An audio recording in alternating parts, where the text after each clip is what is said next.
Non, c'est pas 7 ans d'études être médecin. Pour moi. C'est le minimum syndical, les 7 ans d'études. Mais après, être médecin, c'est toute cette autre, pour moi, c'est toute cette autre dimension qui rend le métier passionnant, fascinant, gratifiant, beau, tout ce qu'on peut y mettre.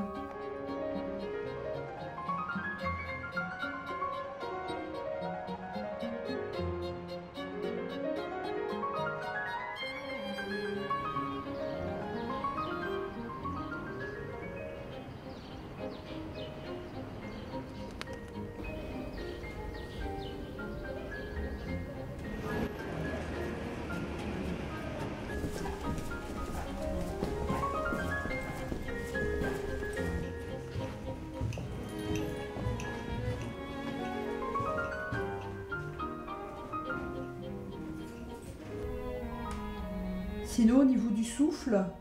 Oh, je fais pas d'effort. Hein. Je cours pas du tout. D'accord, mais en marchant comme ça. Ça va, tranquille. Ça va. Tranquille, ça va. Ah oui, je me fais doubler, mais ça me gêne pas. Bon, je peux plus courir. C'est quelque chose.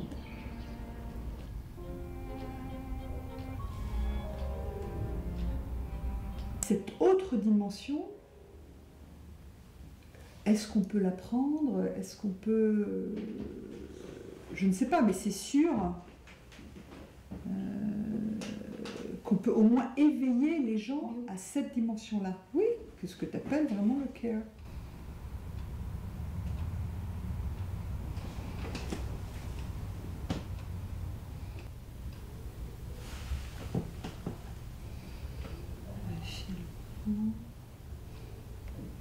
C'est pas vraiment une partie théorique à apprendre aux gens. C'est leur rapport avec leur propre humanité. Et ça, c'est quelque chose de très individuel. Mais tu peux au moins l'éveiller. Tu vois, et faire cette pause et dire, bon, maintenant, on va parler de la souffrance. Maintenant, on va parler de la fin de vie. Maintenant, on va parler de la relation à autrui en tant que médecin. Si un jour vous êtes malade, comment vous allez faire?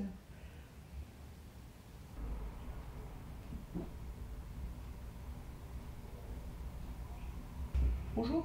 Bonjour. On s'était vu quand la dernière fois? C'était il y a 3 mois, pratiquement. Oui. Hein? Oui. Ouais, c'était le 4 février. Alors, c'était juste avant une coloscopie. Oui. C'est ça. Donc, j'ai reçu le courrier. Oui. Hein, J'ai pas fait de coloscopie. Vous l'avez pas fait? Non. Alors, attendez. Ok. Et donc, les douleurs, sinon les douleurs dans le dos, c'est allongé, essentiellement? Oui, allongé, puis là, ça fait tout ce qu'on vous allez appuyer, on ne trouve pas exactement où c'est, mais alors ça me fait comme des aiguilles par moment. C'est ce que j'enseigne aux étudiants. Je leur dis, si vous partez de l'idée que la base de votre métier, c'est d'abord et avant tout rencontrer, alors vous allez croiser un regard. Vous allez voir une personne, mais non seulement la voir, vous allez voir ce qu'elle vous transmet, ce qu'elle vous dit, vous allez l'écouter, vous allez l'entendre, éventuellement vous allez la toucher. Et de ce fait-là, vous aurez les différents éléments qui vont vous permettre de situer, mais qu'est-ce qu'il attend de moi? Donc sinon la marche, bof. Bof, vachement. Bof vachement, pourquoi? Les jambes. Par moments, c'est comme si j'étais dans les vagues. Ça tourne? Ouais. Puis alors ça me fait les jambes lourdes un peu, vous savez.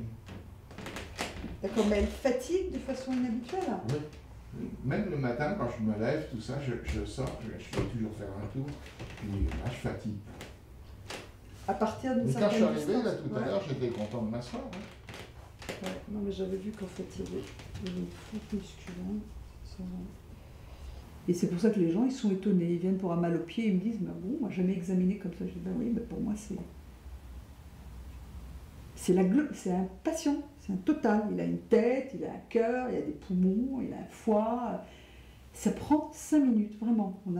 C'est méthodique, et c'est tout. Après, on peut approfondir, mais pour moi, c'est basique. Je ne peux pas considérer le patient dans sa globalité si physiquement, je ne l'ai pas examiné dans sa globalité. Au moins pour repérer des problématiques qui a été ignorée, hein, pour lesquelles le patient ne vient pas. D'ailleurs, alors tout d'un coup, on découvre quelque chose. Effectivement, ça arrive. Alors, ça ajoute à l'inquiétude. Il faut gérer ça après. Ah, d'ailleurs, vous avez ça, vous étiez au courant. Ah non, bon, d'accord, bon, on repart sur autre chose. Donc là, c'est déjà, ça fait une demi-heure. Donc, bon, ben, c'est comme ça. Respirez la bouche ouverte.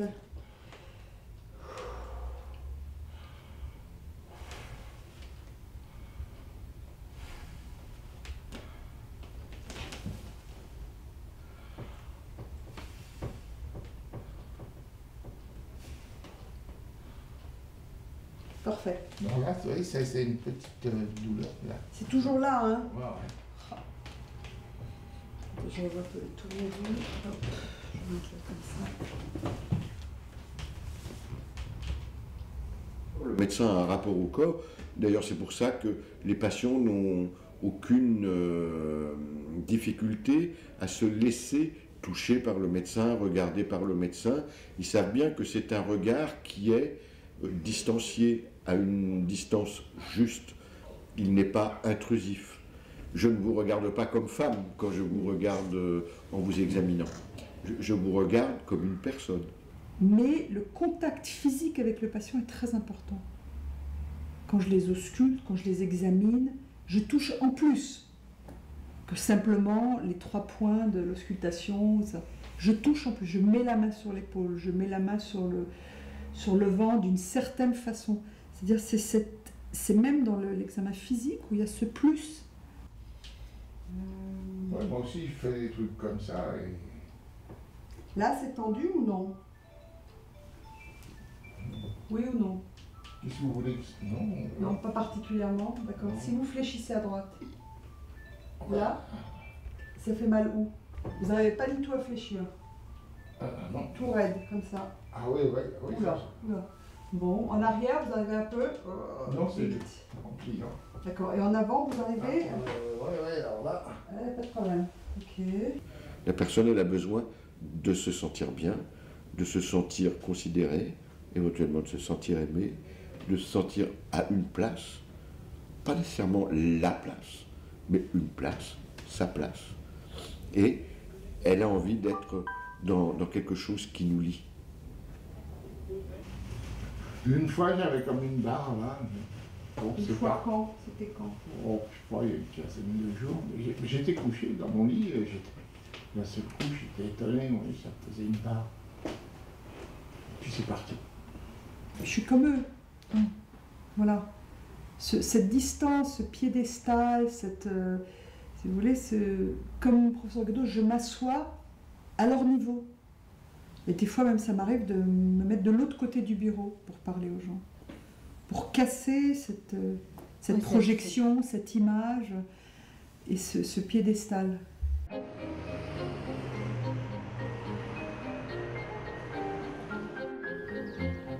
J'étais encore très jeune, j'ai fait anesthésiste réanimateur. La technique me plaisait bien et le côté relationnel, je me disais, oh, ben, il suffit que je sois gentil un petit peu juste avant de les endormir et après ça me contentera. Ça m'a bien satisfait pendant quelques temps et ma façon, j'étais pas dans le prendre soin, je soignais. Je distribuais des soins techniques que j'essayais de faire méticuleusement. J'ai eu la chance d'avoir des gens qui m'ont bien appris. Je me suis rendu compte qu'il me manquait quelque chose. D'abord, il y a eu la période où on a eu l'émergence du HIV. Celle-là, elle nous a surprises parce que je pense qu'elle nous a renvoyé en pleine figure. Mon garçon, tu ne peux pas tout. Mon garçon, tu ne maîtrises pas tout. C'est-à-dire que nos techniques médicales appliquées à la lettre, en faisant appel même aux plus forts d'entre nous, aux plus brillants d'entre nous, les malades, au départ, mouraient. Après, on avait réussi à faire en sorte qu'ils ne mouraient plus systématiquement, mais ceux qui survivaient de la période très critique dans laquelle on les avait rencontrés étaient dans des souffrances extrêmement difficiles, des souffrances physiques, des souffrances psychiques, des souffrances sociales, et on s'est rendu compte aussi que la médecine ne peut pas s'extraire de la société. Et en fait, j'ai pris conscience à ce moment-là que oui, on avait soigné leur corps, on avait soigné un peu leur maladie dans ce qu'on pouvait en faire, que d'une part, on ne pouvait pas guérir toutes les maladies, en tout cas pas celle-là, et deuxièmement, ça ne suffisait pas de soigner la maladie. Il fallait prendre soin de cette personne qui portait la maladie. Je pense qu'en fait, on a redécouvert ce qu'était la médecine. J'ai redécouvert ce qu'est le cœur de la médecine. Et de ce fait-là, la technique médicale qui m'avait passionné, qui m'avait peut-être donné l'illusion, comme tous les jeunes coqs, vous savez, dans la basse-cour, on fait le beau, on se promène, on se dit, regardez la belle puissance que j'ai. Ça, je peux faire, ça, je peux faire. Tout d'un coup, on a eu, ça, je ne peux pas faire, ça, je ne sais pas faire, ça, je n'arrive pas à faire. Ça, c'est étonnant. Ça nous a renvoyé à nos fragilités, la fragilité de nos patients, leur vulnérabilité liée à une maladie qu'on ne connaissait pas, nous a renvoyé à la nôtre propre.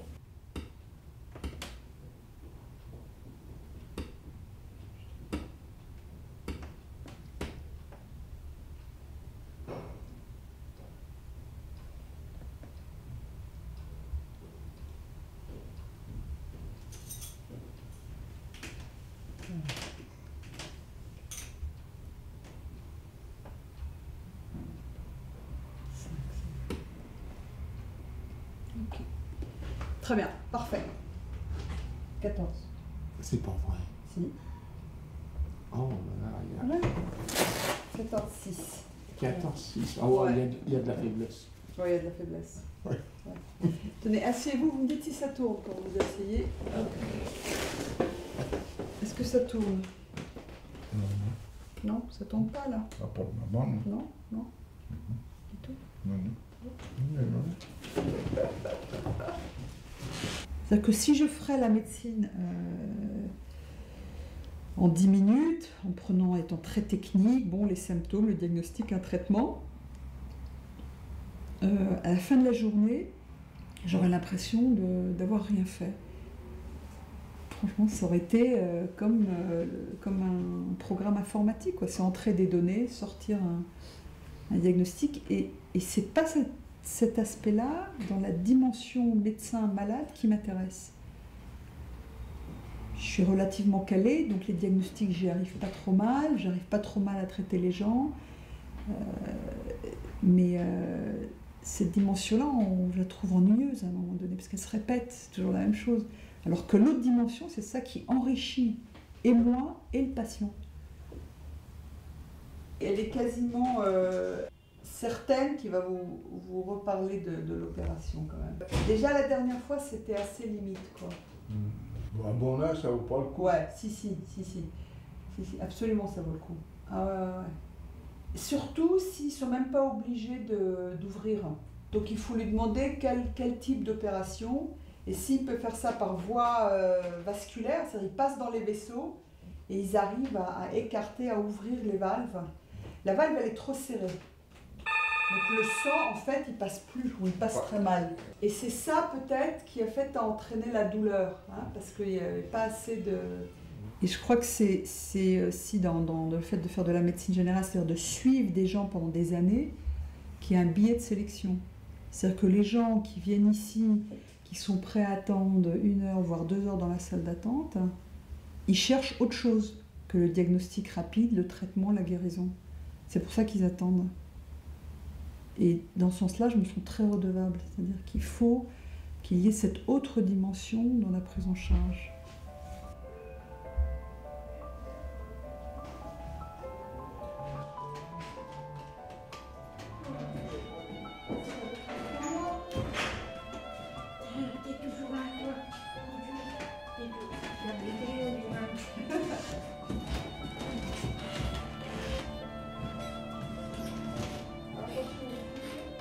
C'est pas du tout par mépris ou par snobisme ou quoi que ce soit que je les fais attendre. C'est que quand je travaille, je regarde pas l'heure. Que moi, je veux que les gens, quand ils sortent du cabinet, ils sont dans un autre état de conscience.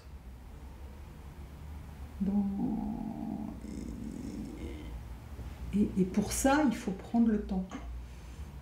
Il faut aborder une dimension autre que simplement celle du diagnostic et des symptômes. Alors ça peut passer aussi par une certaine convivialité, ça peut passer aussi par toujours, je demande des questions sur la famille, sur comment ils vont au travail, c'est-à-dire encadrer simplement les symptômes physiques par la dimension humaine, quotidienne, globale de chaque personne. Et là maintenant, au mois de mars, vous l'avez fait en mars ou avril? Non, je ne l'ai pas refait. Depuis? Je l'ai refait, si, le 25 février. Et alors? C'est 2,67. Et depuis, vous ne l'avez pas fait? Non. Le Lazilix, vous en prenez bien un plus un demi. De quoi donc? Le Lazilix. Il vous donne un demi, oui. un plus un demi, vous, hein. Vous m'aviez dit, s'il fait très chaud, Vous baissez à 1, d'accord, ouais, ok. Le chambardement quoi, avec la maison, à cause de la maison? Oui. Vous l'avez vendu, c'est ça? Ça y est, oui, mais ça a duré parce qu'il n'avait pas les papiers, il n'avait pas son prêt, là. Et alors, et finalement? C'est fini, ça y est. Ah, c'est triste, ça. Oui, mais triste. Ouais. Il y a une touche personnelle, il y a une touche, ce qui frappe aussi mes proches, presque amicale, quelque part. Alors c'est pas très éthique, mais c'est fait de façon naturelle par rapport à ma personnalité. On est deux êtres vivants avec nos fragilités. Et c'est peut-être dans cette émotion partagée, à condition qu'elle ne nous submerge pas, qu'on peut peut-être laisser s'exprimer un travail de raison. Et le travail de raison, c'est, oui, bon, je ne vais pas me contenter de pleurer avec le patient, ou je ne vais pas me mettre à crier avec lui. Sa douleur, sa souffrance me touche, sa demande me parle. Qu'est-ce que je peux y répondre de façon adaptée et efficace?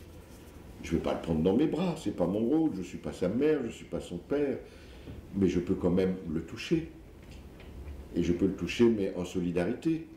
Mais mon travail, c'est pas que ça.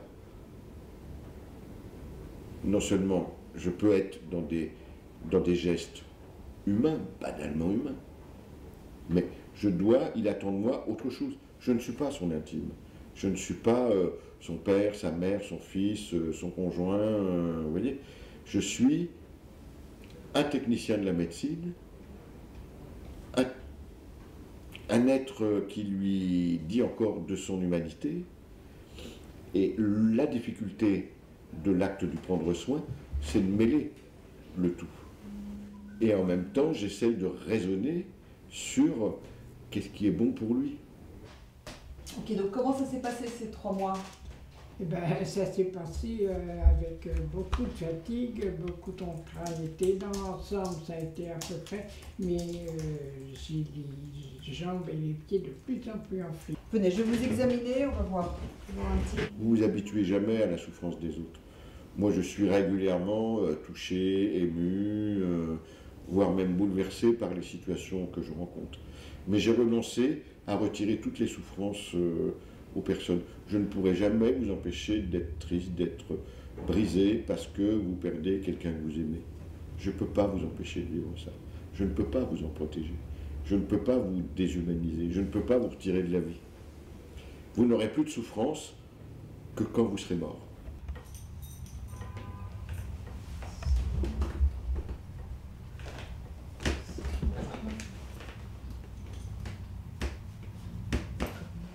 Vérifier les poumons. Ouais, ça devrait aller là. Laissez respirer la bouche ouverte.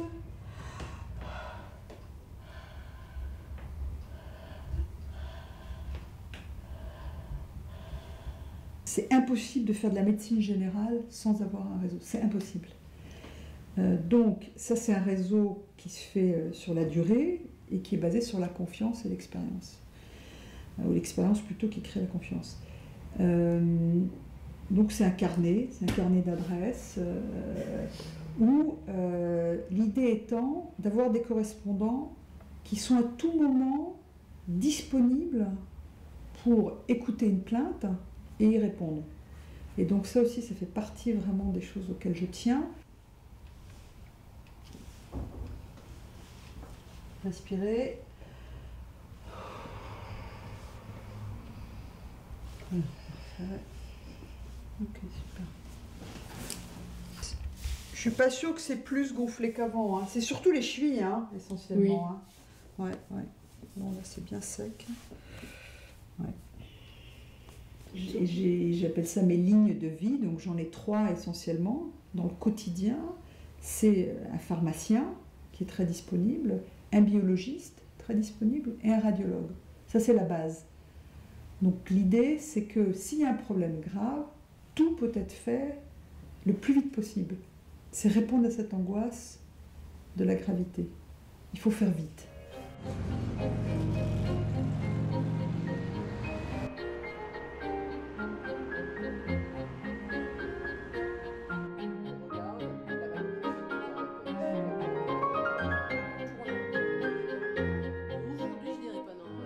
On les examine parce qu'on les touche, mais c'est nos images qui sont... on prend des photos, on prend des images, on prend des mesures. Mais surtout, par exemple, je pense à un patient ce matin qui est venu pour tout.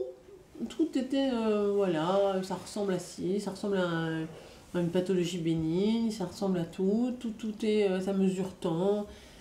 Et dans le compte rendu, et ça c'est notre truc à nous, parce qu'on se dit tant pis, ben, je vais peut-être me ridiculiser, mais je vais le dire. Et j'ai mis une sorte de PS après la conclusion, il dit, mais néanmoins, tout ça m'a l'air bien gentil, mais en gros, si c'était ma soeur, je l'enlèverais. Et en fait, chacun de nous doit réagir comme ça. C'est peut-être que tout ça, mais si c'était ta fille, c'était ta soeur, c'était ta mère, qu'est-ce que tu dirais? Tu surveillerais ou tu enlèverais ou tu dirais bah, c'est rien madame, au revoir? Parce que c'est dur de voir les gens 5 minutes, 10 minutes, une demi-heure même, de prendre des photos et dire bon bah voilà, c'est rien. Je sais pas, moi si c'était ma soeur, je regarderais quand même, je jetterais un coup d'œil dans 6 mois.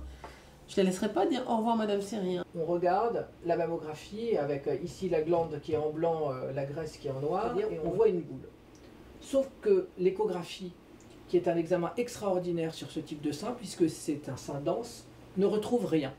Les gens arrivent, ils imaginent que la radiologie ou l'échographie, c'est la vérité. Pourquoi c'est la vérité? Parce que c'est ce qui se passe à l'intérieur de moi et que je ne vois pas. Cette personne va voir à l'intérieur de moi. C'est ça quand ils vont voir un radiologue. Or, en réalité, l'intérieur n'est qu'un nouvel aspect. L'intérieur ne dit pas plus la vérité que l'aspect extérieur des choses. L'aspect intérieur des choses n'est qu'un aspect.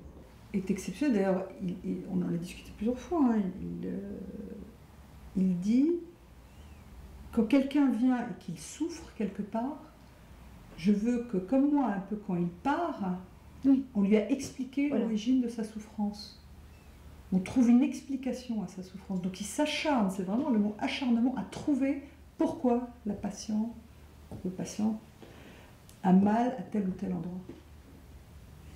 C'est rare qu'il n'y a pas au moins une hypothèse de diagnostic par rapport à cette souffrance. Ça, c'est toi. Ça, c'est Eric.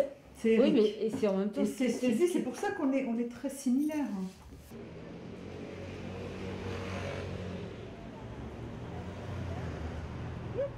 Allez.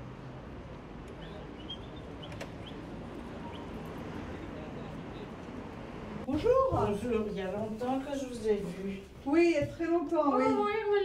Oui, je suis mal. Vous êtes mal? Oui. Ah bon? Voilà. Venez, venez.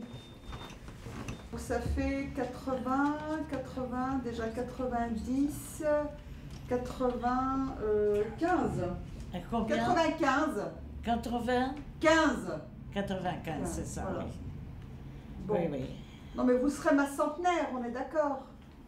Vous allez être ma centenaire. Il m'en faut une de temps en temps. Je n'irai pas jusque-là. Ouais. Vous êtes gentil, Ouais. mais je n'irai pas jusque-là, non.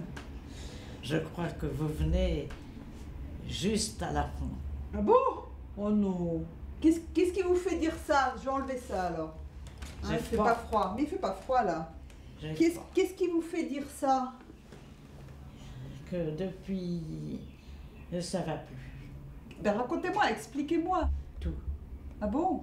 J'ai l'impression que la tête c'est à peu près pareil. Hein. Vous croyez? Oui? Ah oui, vous me comprenez bien, vous m'avez reconnu déjà. Ah oui, je vous ai reconnu, je vous comprends. Oui. J'ai reconnu votre petit chien. Vous avez même reconnu le petit chien, exact. Il y a deux choses dans le vieillissement et l'accompagnement. C'est la dimension physique, où les gens deviennent de plus en plus limités dans leurs capacités. Comment on répond à ça, puisqu'il y a une demande. J'arrive plus à faire ci, j'arrive plus à faire ça. Et après la dimension psychique, qui est surtout, sauf exception, plutôt une dimension dépressive. Qu'est-ce qu'on peut apporter d'autre? C'est à travers, je crois, sur quelques expériences que j'ai eues, à travers cette relation qu'on a construite. Hein, c'est ça qui est fantastique, cette relation pendant une dizaine d'années ou une vingtaine d'années, et qu'on se retrouve à cette période-là, donc fin de vie. Et c'est là où je crois que les gens recherchent simplement de l'affection, de soulagement de cette souffrance morale. Et on arrive plus ou moins bien, ou j'arrive plus ou moins bien à répondre. Est-ce que vous avez mal quelque part? Non. Non. D'accord. Est-ce que vous êtes essoufflé? Peut-être un peu. Même dans l'appartement, vous êtes essoufflé? Je vais vous examiner un petit peu, Madame Lebas? Oui, si vous voulez. Hein? Mais c'est la première fois que vous me dites que ça va pas. Donc comment ça se fait? Mais parce que ça va pas. Qu'est-ce qui va pas? Essayez de me préciser qu'est-ce qui va pas. Vous savez. Ouais. Cette espèce de juste place, je dirais, elle ne se met pas en protocole. Elle ne se met pas en équation mathématique. Elle ne se met pas en case qu'il suffirait de cocher. Je lui ai fait un sourire avec tel degré d'angulation de la bouche, j'ai mis mon nez comme ceci, j'ai froncé l'œil, j'ai mis ma main dans telle posture. Non, je ne suis pas un tableau qui reproduit une posture qui serait la posture idéale. Parce que l'homme idéal, c'est vous, c'est moi, c'est tout le monde. Donc il y en a des idéaux, hein, Mazette, chacun est un peu l'idéal quelque part. Et en même temps, l'anti-idéal. Donc dans la réalité, c'est sur l'instant présent. Je dirais, il y a quelque chose d'instinctif, quelque chose de spontané, qui va être enrichi par une rationalité, par une capacité à maîtriser un certain nombre d'outils. Ça nous ramène nous-mêmes à notre propre mortalité, bien sûr. Ça, on ne peut pas y échapper face à un patient mourant. Donc c'est essayer de dépasser cette problématique-là pour pouvoir encore donner plutôt de l'affection, de la chaleur humaine à la personne en face de soi. C'est plus trop un problème de médecine pour moi. Donc j'essaie vraiment d'être plutôt dans le contact vraiment humain.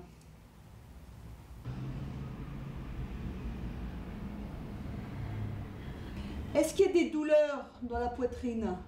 Quel genre de douleur alors? Vous m'en demandez trop. D'accord. Est-ce que ça presse? Est-ce qu'il y a des pressions?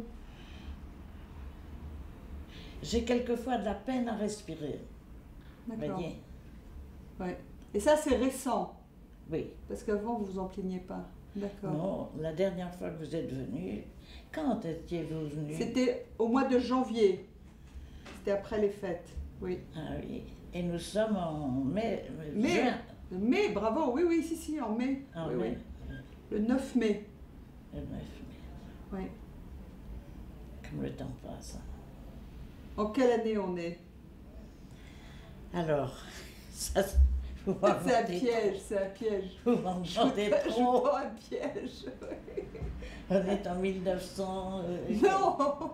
On est en 2000, oui. On est en 2000 cette année? Oui, 2014 même. Alors là, vous tentez des pièges. Oui, c'est un piège, oui. Et je pense que ce métier m'aide à mettre un sens dans ma vie, m'aide à vivre et me permet de vivre pleinement. Je pense. Parce que c'est une rencontre privilégiée qu'on a avec les gens. Parce qu'on est dans on partage des moments de vérité avec les patients. Alors, de vérité, de réalité. Parce que parfois, même nous, on peut être un peu sur une vérité tronquée, habillée. Mais ni l'un ni l'autre ne sont deux.